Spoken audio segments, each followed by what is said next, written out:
This woman was acting very strangely, standing completely still, staring blankly ahead. To see if she was faking it, the man picked her up and tossed her onto a pile of hay. No matter what he did, the woman didn't react at all. He picked her up again and shook her hard, but the result was the same. Frustrated, he threw her forcefully back onto the haystack, and surprisingly, that throw seemed to bring her back to life. The man's name was Sean. He had accidentally wandered into a nation of women and gotten trapped there. As the only man, he was assigned all kinds of hard labor. Because of the incident where he threw the woman, he had broken one of their rules and was brought to the council chamber for punishment. A female official explained that there were two kinds of people in this place, those born normally and those that grew out of trees. The woman he had thrown belonged to the latter. She had just recently sprouted and hadn't developed consciousness yet. The official scolded Sean for not working properly and meddling in things he didn't understand. As punishment, he was locked in a cage and ordered to father 100 children for the women before being allowed to leave.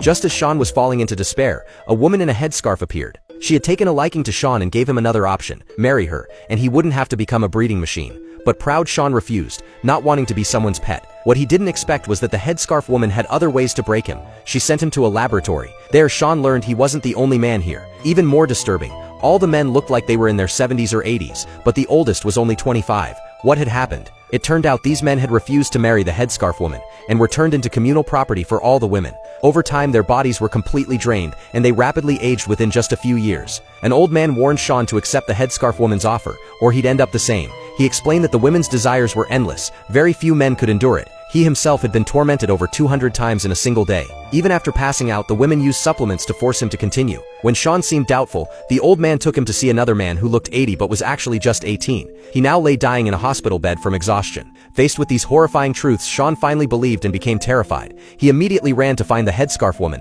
and agreed to marry her, but he hadn't anticipated how powerful she was. Her constant demands drained Sean so badly he went blind. At that moment, a woman in blue appeared. She had fallen in love with Sean the moment she saw him and decided to take him in. She cared for him and healed his eyes, but Sean had already made up his mind. He had to escape. This secluded paradise was enclosed by a completely transparent glass dome with no exits. Sean had no choice but to search everywhere for a way out. Eventually, he discovered a secret tunnel, but at the end of the tunnel was a plaza, and as soon as he emerged, he was surrounded by a horde of ravenous women. Just when he had lost all hope, the barrier holding him back suddenly shattered.